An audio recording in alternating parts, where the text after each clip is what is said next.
O presidente do Senado, Rodrigo Pacheco, acredita que a correção da tabela do SUS cobriria o piso nacional da enfermagem.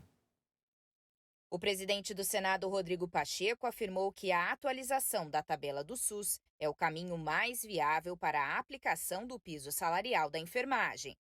Ele falou sobre o tema com o ministro do STF, Roberto Barroso, que suspendeu a lei do piso no domingo.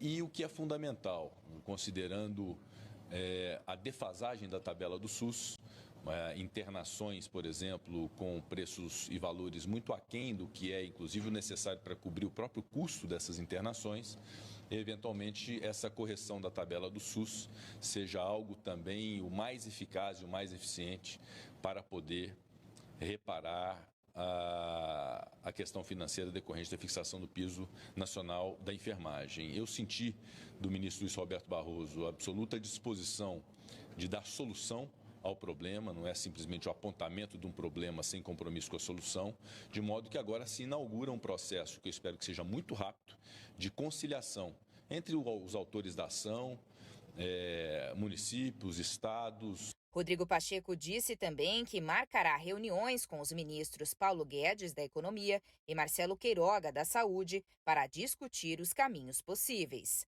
A lei do piso salarial da enfermagem estabelece uma remuneração mínima de R$ 4.750 para enfermeiros e entrou em vigor em 5 de agosto. Sem agenda nesta quarta-feira, o ex-presidente Lula, durante um evento na noite de ontem, cutucou a terceira via e disse que Bolsonaro roubou o 7 de setembro. O ex-presidente Luiz Inácio Lula da Silva mirou hoje suas críticas ao presidente Jair Bolsonaro e aos candidatos da chamada terceira via na disputa ao Planalto. Animado com o resultado da pesquisa IPEC de ontem, o petista criticou, em reunião com o Conselho Político, a convocação de atos a favor de Bolsonaro no 7 de setembro. De um lado, nós temos o candidato que está no cargo, tentando utilizar a máquina pública, inclusive agora, usurpando o 7 de setembro do povo brasileiro para ser uma coisa pessoal dele. Ou seja, tratando o 7 de setembro como se fosse uma coisa dele, quando, na verdade, o 7 de setembro é a comemoração de uma festa de interesse de 215 milhões de brasileiros, porque, afinal de contas, é a independência do nosso país e ele poderia ter tido a grandeza de fazer uma grande festa para o povo brasileiro participar da independência. Não, mas ele resolveu fazer para ele. É dele. Ele que já disse, as minhas forças armadas, ele agora está dizendo a minha independência. É triste, mas é assim. Lula também decidiu subir críticas contra os outros candidatos, até então ignorando a existência de opositores, como a senadora Simone Tebet, e chegando até a flertar com elogios a Ciro Gomes.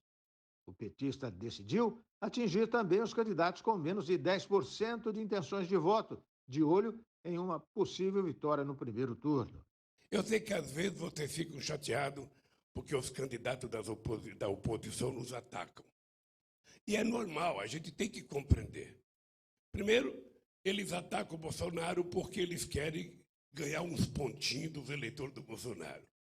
E eles me atacam porque eles têm medo que eu ganhe as eleições no primeiro turno.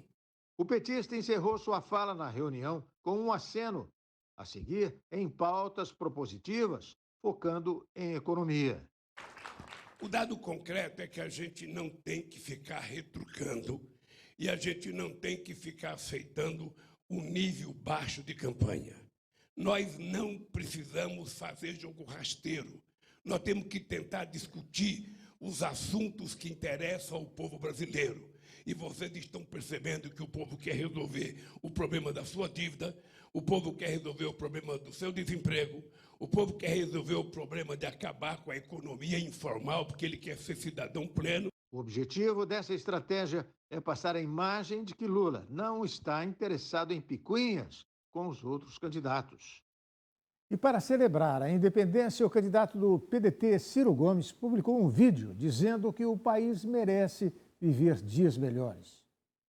Ciro Gomes, candidato do PDT à presidência da República, afirmou nesta quarta-feira que os brasileiros merecem celebrar o Dia da Independência vivendo dias bem melhores.